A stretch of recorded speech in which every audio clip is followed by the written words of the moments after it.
नेरजवळ वेगाने जाणारा ट्राला पलटी, सुदैवाने जीवितहानी टळली. ट्रालाचे व पीओपी सिमेंट प्लेट्सचे मोठ्या प्रमाणात नुकसान. धुळे तालुक्यातील नेर येथील सुरत नागपूर महामार्ग क्रमांक 6 वर भारत पेट्रोल पंपाजवळ पीओपी सिमेंट प्लेट घेऊन जाणारा ट्रॉला पलटी झाल्याने सुदैवाने जीवितहानी टळली आहे. तसेच आज दिनांक 4 फेब्रुवारी रोजी पहाटे 5:30 वाजेच्या दरम्यान ट्रॉला क्रमांक MH40 DC 1875 क्रमांकाचा ट्रॉला गुजरात राज्याहून धुळेकडे भरधाव वेगात जात असताना अचानक वाहन चालकाचं नियंत्रण सुटल्याने ट्रक ही पलटी झालेली आहे. तसेच ट्रकमधील घराचे पीओपी सिमेंट प्लेट्स पूर्णपणे जमीनदोस्त झाल्याचं देखील मोठ्या प्रमाणात नुकसान झालं आहे. यावेळी जवळील परिसरातील नागरिकांनी धाव घेत पलटलेले वाहन यातील ड्रायव्हर किन्नरांना बाहेर काढण्यात आलेलं असून मोठी जीवितहानी टळली आहे. यात वाहन चालकाला किरकोळ दुखापत झालेली आहे.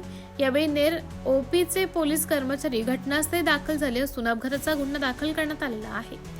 MTV न्यूज साठी तालुका प्रतिनिधी दिलीप साळुंके, धुळे.